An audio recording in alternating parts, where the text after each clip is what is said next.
All right, y'all. Welcome back. Welcome back. Hope you all enjoyed your Thanksgiving holiday. Ahmad, how was yours? How was your Thanksgiving, man? No complaints. I mean, gotta eat a little turkey. There you go. So that's about Hey, it. What about you? watch some football? Yeah, of course. Watch the Cowboys win. Oh, Of course. wow. Look at Of course. Look how the energy is high when the Of Cowboys course. win. Of course, watch the Cowboys win. Yeah, you might want to slow down. No need. No need. You might want to I slow mean, down. we all know what's going to happen come playoff time, but we'll save that joy for another episode. Come NFL playoffs when the Cowboys lose by a field goal. But anyway, that doesn't matter for right now. He's like, "Oh, this guy." On the basketball side, so my Thanksgiving was great. Like you said, had some good turkey, and I just want to say too, on the basketball side, we talk about great duos often. That's right? crazy. Is that a new mic? How long have you had that mic? I don't know. That's crazy. A while. A while. The same mic. That's like the first time I actually looked at because normally you have it like this. So that's crazy. That's crazy. I know. I made some adjustments, I guess. Yeah, new mic, I guess. Yeah. So in the league, we talk about great duos, right? Great teams that have been led by two players, Kobe and Shaq, phenomenal duo. Yeah. Jordan and Pippen, phenomenal duo. Magic and Kareem. I have trouble saying Wade and Bron because they were Why? really a big three. Well, Do yeah, you have trouble saying Kevin Durant and Stephen Curry? That's another name, Kevin Durant and Stephen Curry. Yeah. Either way, I say all that because Yeah. I got to experience another great duo on Thanksgiving, and that's mac and cheese and yams. I told someone in my family I was going to bring this attention to the podcast. Mac and cheese and yams might be the greatest duo we've probably ever seen in the history. Not for just food, a at least. duo. No. For food. Not even a food, just in general. For food. For those of you out there, I hope you all got to enjoy your Thanksgiving, and more specifically, Better you had than some better piece than- of mac and better cheese. than and yams. steak and potatoes. That's high up there. Yeah, absolutely. Higher? That's it. No, because the thing is, like with hoops, like you can debate who the greatest duo is, right? Like Kobe and Shaq. Yeah. Whoever. There's no debate, at least with me, Yeah. when it comes to duos and mac and cheese and yams. There's like, if they're 100, nobody else is at least like an 85. Normal just how yams I'm or moving. candy yams. Candy. We move. Okay, we That was move. okay. All right. But yeah, just had to acknowledge that. You should be happy Um, because the guy that you said that was going to be, was it most improved? No, I think it was comeback player of the year. Now he's finally starting his comeback. Maybe he got signed with the Dallas Mavericks. How do you feel about Kemba Walker rejoining the NBA? I'm happy that Kemba Walker is back in the league where he properly deserves to be. It was only a matter of time. And shout out to also UConn as a whole. I think we just cracked the top 10, AP top 25. So it's a good day to be a UConn alum, but it was really only a matter of time for Kemba. It'll be interesting to see him and Luka team up because I feel like Kemba is more of obviously play that one position, but at the same time Luka is a very ball dominant player. So but either way, I'm happy for Kemba. It's better for him to be on a team as opposed to trying to figure out the right fit. Unfortunately, when you're at that point of your career, it's not always about fit. It's just about getting on the roster. So either way, I have confidence in Kemba. It's weird that that's where we're at now, but hey, just got to deal with the card you're dealt. Yeah, what is he? 29, 30 years old? It's crazy. It's crazy how he just had I was a gonna max, say because he's not contract. like 38. Yeah, he just had a max contract a couple years ago, but that just shows you about injuries and things like that. Like you said, it's a. I think the Dallas Mavericks, they need another shot creator. I mean, they got the best guy that was available on the market. That's Kemba Walker. I don't feel like Walker's probably. I think we have to tamper our expectations. He's probably come in, like you said, play with Luka. I don't know if he's going to be playing with Luka. He's probably playing with the second unit and probably trying to compete for minutes, and then possibly maybe one day, if he gets lucky enough, if things go right, maybe he'll start. But I think he just has to come in and just try to be a guy that can get you 15 minutes, 16 minutes, and then be productive on both sides of the floor. Because what happens is when you start, like you said, when you're in this weird position now where you're signing 10 days or you're signing 1-year contracts, you're not signing to be a star. You're signing to be a role player. You're signing to be a guy that got to do, he could just score back in the day when he was Kemba Walker, Charlotte, even with the Boston Celtics. But now it's just it ain't just about scoring. It's about you got to kind of score. You got to kind of play, a high level on defense. You got to kind of try on defense now. So that's why a lot of these guys, when you see they get these second chances, like the Michael Beads, like the Isaiah Thomas, and like the Kemba Walkers, they tend to kind of like, and Carmelo-Anthony even, they tend to kind of like struggle a little bit of maintaining that. Not necessarily Carmelo because he came back, but you get what I'm saying, because they got to play defense now. Like they got to be a role player. And that's hard when you've been the number one guy your whole career. Yeah, especially you bring up a good point with Isaiah, because obviously there's smaller guards that, are known for putting the ball in the hoop. But if you take that away, and not to say that Kemba can't score, but if like that was their primary thing, and that tends to, fall down a little bit, then it's like, all right, well, what exactly is it that can be the next step? But obviously, being on the defensive side of the ball, and I don't think that Kemba and Luka were going to play like high minutes together, but at some point they're going to be on the court together. I don't think it's going to be anytime Kemba's on the floor, Luka is not, and vice versa. And obviously, they got Spencer down there and things of that nature. But at some point, if it's going to be Luka's team, you just kind of know that, they're going to be playing together at some point. But it'll be interesting to see. We'll see. But another player that I feel like has to be mentioned in today's episode, Anthony Davis. Welcome back, Anthony Davis. Well, let me not say welcome back, but it's good to see. Oh, you can say it. You can say it again. Well, yeah, but I don't want to be like, well, where'd he go? He didn't, what I'm saying? No, but it's just like that guy. But you can say it. It's good to welcome home, Anthony Davis. It's the holiday season. I never lost faith. I want to make that very, very clear. But questions had to be asked, and I'm glad they were being answered. So lately he's been playing great basketball. And I think we all knew that he could do it. Like this, it was never where's Anthony Davis, or like, is he washed, or is he done? It's just a matter of, all right, we know what the brother's capable of. Now we just have to see it. And Anthony Davis is doing that.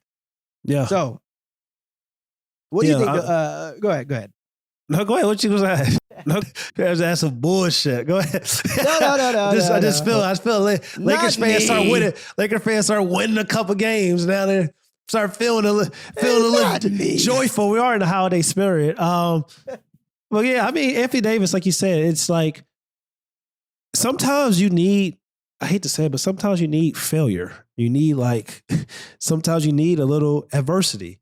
So sometimes it takes for people forgetting about you. Sometimes it takes for people asking questions like, yo, what's going on with Anthony Davis? Should the Lakers trade Anthony Davis? Because he's not playing to the Anthony Davis of 2 years ago. So sometimes you need that. You need that internal motivation. And then, sometimes players excel with that. Sometimes players fall even lower to the pits. But like you said, Anthony Davis has been playing well. I mean, he's been their best defender. I love how the Los Angeles Lakers are running the ball, running the offense through Anthony Davis, which is what he needs. And even when, LeBron James, Russell Westbrook, and Anthony Davis are all on the same court, the ball still needs to be ran through Anthony Davis, because Anthony Davis right now is the best player on the Los Angeles Lakers. And he should be. He's a 29-year-old in his prime that can score in a variety of ways and also can defend at a high level. So hopefully some more help is on the way if you're the Los Angeles Lakers, but good signs so far.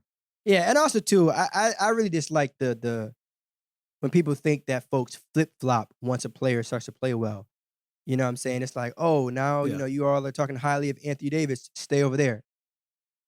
If a player is playing not up to his potential, I'll say, of course we're going to say something. It's not like, someone is averaging 30 and 15, and when I'm expecting him to average 35 and 20, that's not the same thing. So this whole, you guys were talking about him when he wasn't playing well. And this is bigger than just Anthony Davis, right? This I know is what you're saying. Player. At the end of the day, real recognize real. If a player isn't playing well, it ain't a switch up. It's just an acknowledgement of what's happening. So I'm happy as hell to see that Anthony Davis is playing well, right? But I hope not only do I hope it continues, but when he plays well, we're going to talk about it. When he plays like shit, we're going to talk about it. But it's never we especially he's on the damn Lakers. First things first. Yeah. But also, it's like, come on now. It wasn't even people. I would feel like people were talking about. I get what you said. I've seen those tweets. I've seen people talk about the whole switch up and this and that. It wasn't really a switch up. It was just like he's been playing well this entire season. But the problem is just like, okay, when we had conversations a couple years ago where I'm sitting here, you're asking me, and I'm sitting up telling you, I want Anthony Davis over Giannis. And then 2 years later, it's like, a guy's a top 5 player now. Is he a damn top 20 player? And then it's just like that's a big drop off. That's why we had to ask questions. That's why people start talking about it. Now he's showing that, oh yeah, I'm still a top 10 player in this league. So it's just kind of like, I don't know what people want to us to say. So it's just kind of like that's the perfect analogy to this because I've been saying that bullshit too. Because it's just like, what do you really expect? Like if he plays well, okay, but we're not going to sit and pretend like Anthony Davis wasn't talking about top 5 talks with Anthony Davis. It's like, you know what I'm saying? It's like we're act like we're not like it's like LeBron James. Like LeBron James has been a top 5 player for the past 3 years. If he wasn't playing like a top 5 player and he just started playing like a top 15, top 20 player, what do you think people are going to say? So it's the same situation. So. Well, I would say it's a little bit different for LeBron because I think right now at this point in his career, this career. I'm just saying like 3 years ago though, if he was doing what Anthony Davis is doing, like people would be talking about it. Right, and it's like if LeBron were to average like 12 points this year, I wouldn't say a word. I wouldn't be like, oh shit, dog. At the end of the day, what he's doing right now is amazing. Yeah. And so we've been a little bit spoiled. But Anthony Davis is like, okay, 29. I do expect greatness from you. Like I do expect you to get active. Like you don't have no excuse. Yeah. So I mean, obviously, AD has had injury history. It is what it is. You can't really control that. But at the same time, if we're going to sit here and say that we expect him to be a top blank player, we expect you to produce. So would you say that Anthony Davis is a top 3 player in the league right now? No. No way. Quick answer. Quick on the trigger. No way even. That's spooky. No. What number? If not 3, then what? I told you, top 10. 5? You go top 10? You go top 10. There's at least 9 players better than Anthony Davis in the league? Yeah. Like we're talking about right now? Right now? Yeah. I'm not talking about like, how I like to do like consistency and stuff like that, like playoffs and just right now, yeah, I think it's probably 10 players. Maybe okay. 10. Probably I would say like he's closer to that 10 and that. He's closer to that 10 and that 3. I mean, you look at Giannis, Kevin Durant, Luka Doncic, Jason Tatum. Those are 4 players I know for a fact right there better than Anthony Davis. Those are 4 players right there in the fact. Then you got people going to throw in like who else? Start throwing some names out there. Okay, Stephen Curry. No, I was waiting. I was waiting because I know you didn't forget like intentionally. Yes. Stephen Curry. That's 5 right there. Those are 5 locks. I feel like they're better basketball players than Anthony Davis right now. Then you can start talking about Joel Embiid, James Harden before he got hurt. He was like a top 10 player again. Then you start talking about Nikola Jokic, the MVP. So it's just like. Then you start talking. Some people feel like SGA. I think 10 may be a little high. Yeah, we got to. We got to relax. We got. Yeah, I'm saying. But some people feel like I'm just saying. Some people feel like he's been playing like a top 10 player this year. So that just really depends on like what we're talking about right now. I say he's closer to that 10 range to that 3 range. So probably definitely a top 10 probably right now. That's fair. The only reason why I said we got to slow down on the SGA stuff is because if both of them have been playing well, recently. I would give the benefit of the doubt to Anthony. Of course. Just because it's like, okay. I would too. I love know what you said. what SGA is doing. Trust me. Hey, man. Because, even though certain players have opportunities, that doesn't always mean that they're going to produce if given so. Yeah. Right? But yes, he's got the numbers, he's got the stats and all that. So I'm not mad at it. But at the same time, and I know you're not saying SGA. No, I'm not saying that. I'm just saying, I'm just throwing There's a crowd, though. There's a crowd. There's a crowd that might stand on that hill, which, Kentucky Wildcat, you might want to roll with. I unfortunately, I don't think it's unanimous. Probably the crowd is like 22 and under or some shit. But or maybe the pure Hooper crowd too. Also, guys like the aren't you like guard heavy on the executive board for the I'm a realist. Hooper fan base? I'm a truth teller. Like I look at pure hoopers. I can look at Giannis. I can look at guys that have a one-dimensional style game. I can take it all together and just get the truth out. Like I'm not the type of player that's going to just see like, oh, this guy's more aesthetically pleasing than another player. That means that like I'm going to sit up and say like I would rather have this player because he's aesthetically pleasing over a guy like Anthony Davis or a guy like Giannis. So no. Yeah. But I love my pure hoopers. I love the guards because the guards have a hard time to, it's tough being a guard in this league. How's Jalen Green doing? I know that's been your man since day one. He's hooping. Hopefully we'll see some. Yeah, what did Trey DeJounte have combined with 83 damn points and still took a loss? It don't matter. They lost. They don't. Yeah, that's what I'm saying. To the Houston. Yeah. But you know what though? This is exactly why it's important to be two-way. You talk all the time about putting the ball in the basket. Somebody got to defend. Somebody got to play some damn defense. Trae Young's another guy I didn't mention. Is Trae Young better than Anthony? That's what I'm saying. It's a lot of guys. It's tough. When you start getting that 7 to like 12 range, it gets very hard. It gets very hard because Paul George, like it gets Jimmy Butler's. Jimmy Butler's been out, but it's like it gets very hard. You know about what? You know about what? Because the Jimmy direction. Yeah, everybody doesn't know in the regular season. It's tough that's what I'm saying too. Everybody don't know in the regular season. Yeah, of course. Jimmy could just in the regular season, it's hard. Jimmy is the most hardest player in the regular season. Yeah. I'm not mad at it, though. Look. Yeah. I'd rather have it that way. I'm not mad at it because at least too. I know playoff time. Hey, Jimmy gonna show up. I don't know what the vibe is in the regular season. I ain't mad at it. Yeah. You come a Hall of Famer. You come one of the most underrated players of all time. You come a Hall of Famer. Look at Tony Parker. Like that was Tony Parker. Tony Parker in the regular season, chill. Then it got to the playoffs. People started, is Tony Parker the best point guard in the world? that was a common thing. That was a common thing with Tony Parker year after year. But I got a cap or no cap for you. Yeah, what's up? Cap or no cap? The Minnesota Timberwolves should trade Karl-Anthony Towns. Cap. I think the Timberwolves should keep Karl-Anthony Towns and continue to build with him and Anthony Edwards as well as D'Lo. I will say though that they should make it very, very clear that Anthony is their number one option. Now, obviously, you're not gonna come out and like tweet that or like just tell Cat, hey, slide back. No, but I mean, it's not a secret, man. Just because there's 5 players on the court, everybody should know who the number one guy is. I think the Timberwolves should, make that as clear as possible. But again, I don't think this is a bad problem to have just because of who Anthony Edwards is and who I feel like he can be. But sometimes it is what it is. They're bad though. They're pretty bad. Like they were better last year. It's crazy because they traded. Sometimes that's what you always talk about. Like just because your team looks better on paper, like they should have a better team or a better roster this year. It doesn't always work that way. And I'm not saying that Rudy Gobert, all those draft picks, they shouldn't have gave up. Well, yeah, I almost said that. They should probably give up all those draft picks with Rudy Gobert. But I like Rudy Gobert with trying to build a roster around Anthony Edwards more so than I like it with Rudy Gobert, Karl-Anthony Towns, and Anthony Edwards. The reason why I asked you that question is because they're not scoring in the paint. Draymond Green having your offensive big men in hell is a nasty sight when you got 2 of them. And it's just kind of, if they're not going to be if you got 2 bigs in the paint that's clogging up, Anthony Edwards can't really attack and slash like he's been accustomed doing his entire career. Because everybody knows Anthony Edwards can put the ball on the floor, but we love when Anthony Edwards is attacking the basket. So it's just kind of like the fit-wise, even though Cat is one of the best shooting bigs this league has ever seen, but still, it's like they don't play defense. They don't run the floor. They just don't play hard. There's a whole bunch of individualism that's going on. Even D'Lo.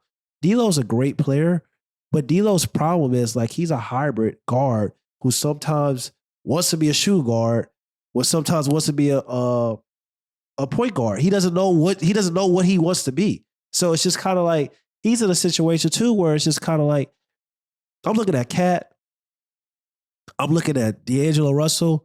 I just feel like eventually it's not going to work, and those 2 are probably going to be the first ones to go because I don't feel like Rudy Gobert is going to go because he's a rim protector. It's way easier to kind of like you want to like keep Rudy Gobert because you want to trade Cat because he's going to have the more trade value.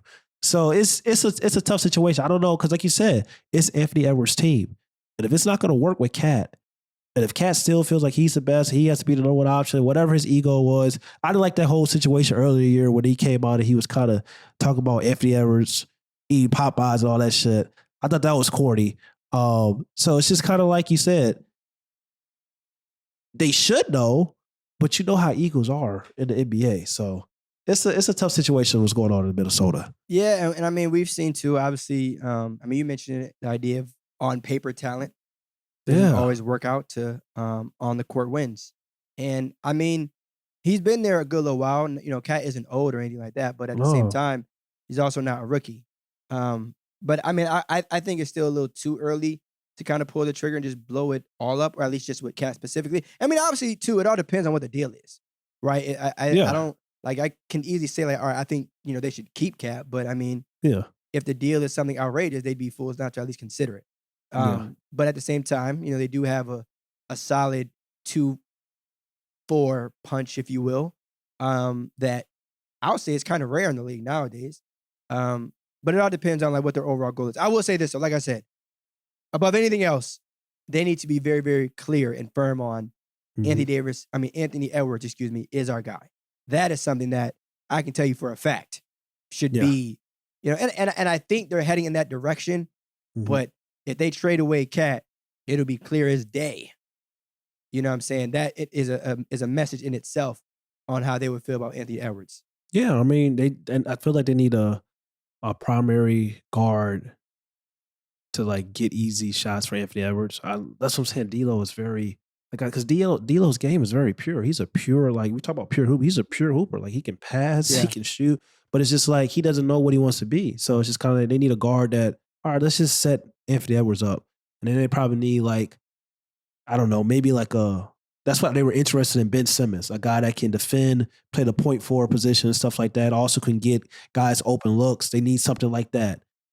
And that's what I'm saying. Like, you keep Rudy Gobert and you get a point forward or you get a playmaker that can get the ball to others, and you use Cat to kind of figure out how the ways to get one of those, kind of two of those pieces.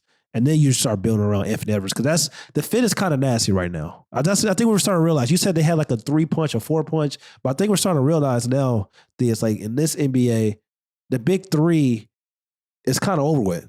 Thank God, kind of. It's kind of like about fit now. Do your pieces fit around your superstar?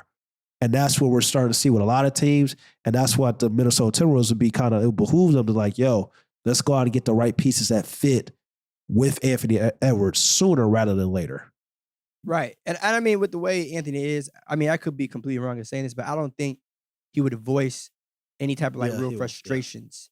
You say you think he would?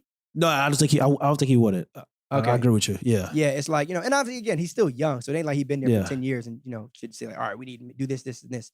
But at the same time, I just think he's just a hooper. Like I don't think he's just a True, but he came out and said he was just like, they was asking about, how come you ain't dunked the ball? He was like, dunking, it takes a lot of energy. He said a lot of shit, but basically if you can read between the lines, he's like, basically he was saying like, I got two fake calls. What more do you want from me? What am I supposed to do? Like I'm supposed to jump over him? Like so he be throwing little stuff. So yeah, it'll be interesting. We just got to get him to his first All-Star game above anything else. That's what they're playing for now. I guess. But we got to get some wins first, though. Yeah, got to get some wins. The buckets, they're gonna happen, but we got to get some wins. Yeah. But yeah, know what it is. Be back another episode. No pump fakes. Hope y'all, like I said, enjoyed y'all Thanksgiving. And just like that, y'all, we gone.